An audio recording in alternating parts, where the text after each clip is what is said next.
सन्माननीय पक्षप्रमुख उद्धव साहेबांचा वाढदिवस होता। खरं तर परवा दिवशी उद्धव साहेबांनी ही गोष्ट जाहीर केलेली होती की त्यांना हा वाढदिवस अत्यंत साधेपणाने साजरा करायचा आहे आणि या वाढदिवसाच्या निमित्ताने फार गर्दी कोणी करू नये। एक तर पाऊस आहे आणि पावसाचं असमान वितरण बघता एकीकडे नाशिक, पुणे, मुंबईमध्ये पाऊस धुवाधार आणि त्याच वेळेला मराठवाडा, विदर्भामध्ये अजूनही काही धरणं पूर्णतः भरलेली नाहीत। अशा असमान वितरण व्यवस्थेमध्ये आपण वाढदिवस करावा का एक दुविधा होती, पण तरीही महाराष्ट्रभरातली अगदी चांद्यापासून बांद्यापर्यंतचे सर्व कार्यकर्ते ज्यांना जसं जमेल तसं जितकी शक्य होतील तेवढे ते शुभेच्छा देत आहेत। पक्षाचे सगळे मान्यवर पदाधिकारी आत आहेत, सगळे आमदार आणि काही खासदार महोदय हेही आता सन्मान्य पक्षप्रमुखांची भेट घेऊन शुभेच्छा देऊन त्यांचे आशीर्वाद घेत आहेत। एका विद्यार्थ्यांनी गुण कमी मिळाले म्हणून तिने आत्महत्या केली। मी यावर मला वाटते आजही माझी सलग 2 पत्रकार परिषदा झाल्या। ज्या पद्धतीने राज्याचे मुख्यमंत्री देवेंद्रजी सांगताहेत की पेपर फुटीच्या संदर्भाने बोलताना एकतर ते ऑन रेकॉर्ड ऑन एअर बेमालूम खोटं बोलताहेत। माझं पुन्हा असं म्हणणं आहे की महाराष्ट्र लोकसेवा आयोगाच्या वतीने ज्या परीक्षा झाल्या त्या परीक्षांचे पेपर फुटताना ते पेपर नेमके वेगवेगळे क्लासेस चालवणाऱ्या संचालकांकडेच कसे येतात। जसा नीट पेपर फुटीचा पेपर हा मोठेगावकर सारख्या क्लासेसच्या मोठेगावकर संचालकाकडे होता, तीच गोष्ट ड्रग्ज इन्स्पेक्टरच्या बाबत, तीच गोष्ट पुण्यातल्या PMC अभियंत्याच्या परीक्षेच्या बाबत, तीच गोष्ट मृदा जलसंधारणच्या बाबत एवढ्या सगळ्या पेपरच्या परीक्षांचे पेपर फुटत असताना मुळात आयोग करतो तरी काय। राज्य लोकसेवा आयोगाचे अध्यक्ष भीमनवार योगायोगाने नागपूरचे आहेत, मुख्यमंत्री सुद्धा नागपूरचे आहेत। हा योगायोग आहे असं आम्ही समजतो, परंतु आपल्याच गावच्या अध्यक्षांना समजावून सांगायला काय मुख्यमंत्री महोदय कमी पडत आहेत का। दुसरा मुद्दा की परीक्षा एखादा पेपर फुटल्यानंतर त्याला 10 लाख रुपये दंड, 10 कोटी रुपये दंड, 10 वर्षाची शिक्षा हे पेपर फुटल्यानंतर करण्यापेक्षा मुळात पेपर फुटूच नये यासाठी परीक्षा पद्धतीत सुधारणा यावर सरकार कधी विचार करणार हा खरा कळीचा मुद्दा आहे। पण ज्या पद्धतीने एकनाथ शिंदे यांनी सांगितलं की आता वरळीमध्ये लक्ष जो आहे तो केंद्रित करावं लागेल असं त्यांचं म्हणणं आहे। मला असं वाटतंय की आजचा दिवस हा सन्मान्य पक्षप्रमुखांच्या वाढदिवसाचा दिवस आहे। राजकीय आखाडे रोज असतात आणि त्याची उत्तरं अगदी ताकदीने द्यायला आम्ही सगळे तयार आहोत आणि मला असं वाटतंय की मजा तेव्हाच असते जेव्हा संपूर्ण स्टेडियम, अख्खं पॅव्हेलियन तुमच्या विरोधातल्या लोकांनी एकवटलेलं असतं, स्टेडियममध्ये तुमच्या नावाचा जयघोष चालू असतो आणि मैदानावर खेळायला तुम्ही एकटे उभे असता आणि त्या सिच्युएशनमध्ये मला वाटते माझा पक्ष ताकदीने उभा आहे।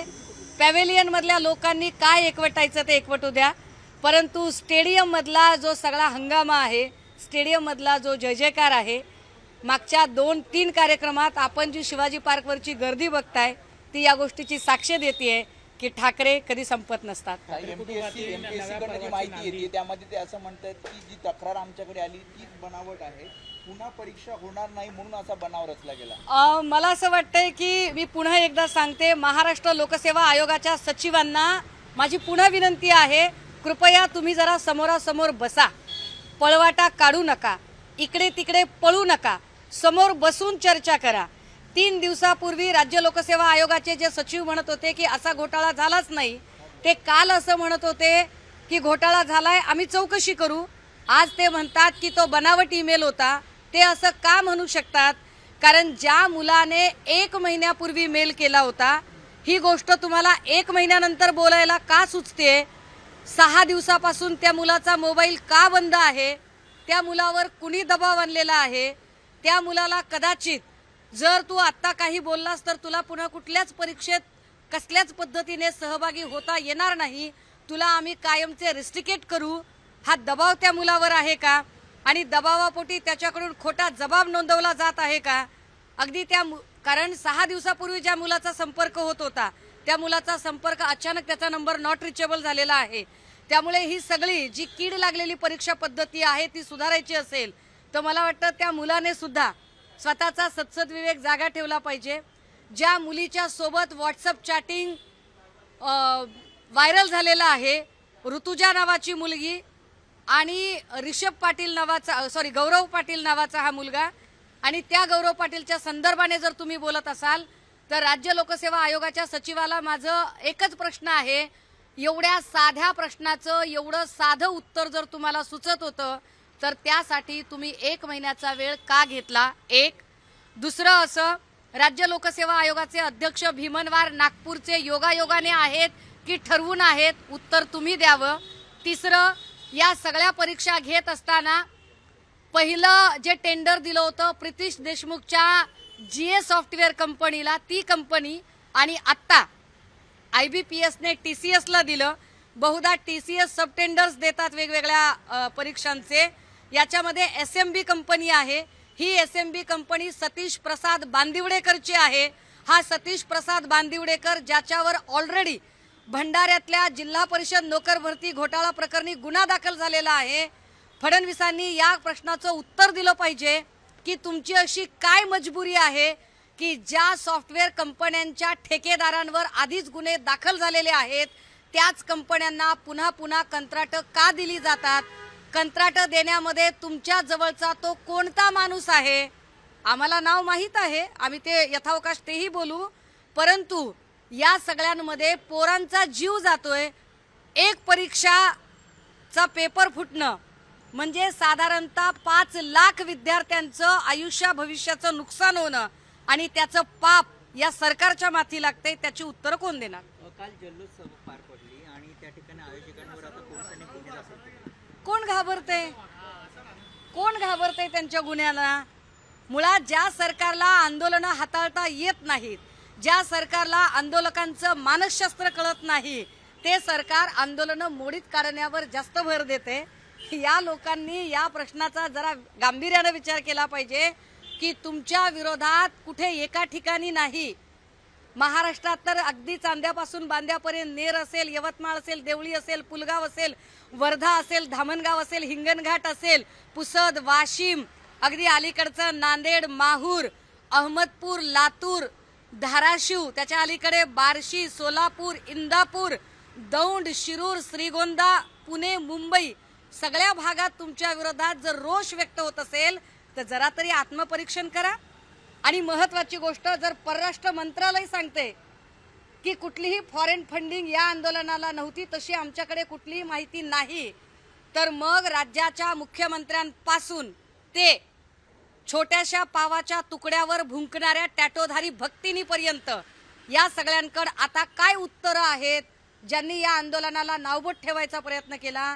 आम्ही आपल्या सगळ्यांच्या माध्यमातून एकच सांगू शकू की राष्ट्रीय स्वयंसेवक संघाचे सरसंघ संचालक मोहन भागवत जर जैनजीची साथ देत असतील तर किमान भागवतांचं तरी ऐका यार, बाकी कोणाचं नसेल ऐकायचं तर. ठाकरे नव्या पर्वाची नांदी बघायला भेटते. ज्या पद्धतीने मागील काही दिवसामध्ये दोघे ठाकरे बंधूंचे जवळचे नाते जे ते वर्तन दिसत आहे, त्यामुळे आता ही जी काही संपूर्ण दोघे पक्षाची जबाबदारी आहे ते तरुण वर्गावरती देण्याची जबाबदारी दिसून येत आहे. त्यामुळे कशा पद्धतीने पुढील वाटच्या दोघं पक्षामध्ये असणार? मला वाटतं ही चांगली गोष्ट आहे. खरं तर हा काही बातम्यांचा मुद्दाही होऊ शकत नाही. दोन भावांचं एकत्र येणं, मी खूप आधीपासून म्हणते की blood is more thicker than water. त्यामुळे दोघांचं एकत्रित येणं, सुखदुःखाच्या प्रसंगी एकमेकांना भेटणं, अगदी आजही वाढदिवसाला राजसाहेब येऊन गेले होते, हे फार सहज स्वाभाविक आहे. आणि काळ बदलत असतो, बदल सृष्टीचा नियम आहे. त्यामुळे नव्या नेतृत्वाच्या खांद्यावर नव्या जबाबदाऱ्या येणं हे सुद्धा सहज स्वाभाविक आहे. परंतु असं असलं तरी ज्येष्ठांचे आशीर्वाद घेणं हा आपल्या परंपरेचा भाग आहे आणि ते घेतले जाते.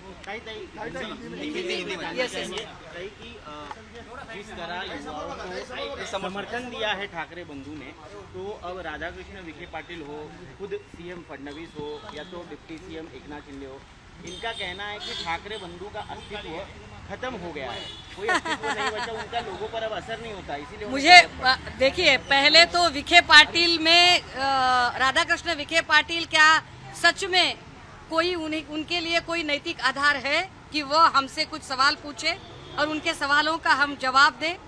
दूसरी बात, राज्य के मुख्यमंत्री देवेंद्र जी, कुछ भी कहने से पहले जरा यह बात समझ लीजिए कि आपके पार्टी के नड्डा CJP के आंदोलकों के साथ बैठकर सलाह मशवरा कर रहे हैं.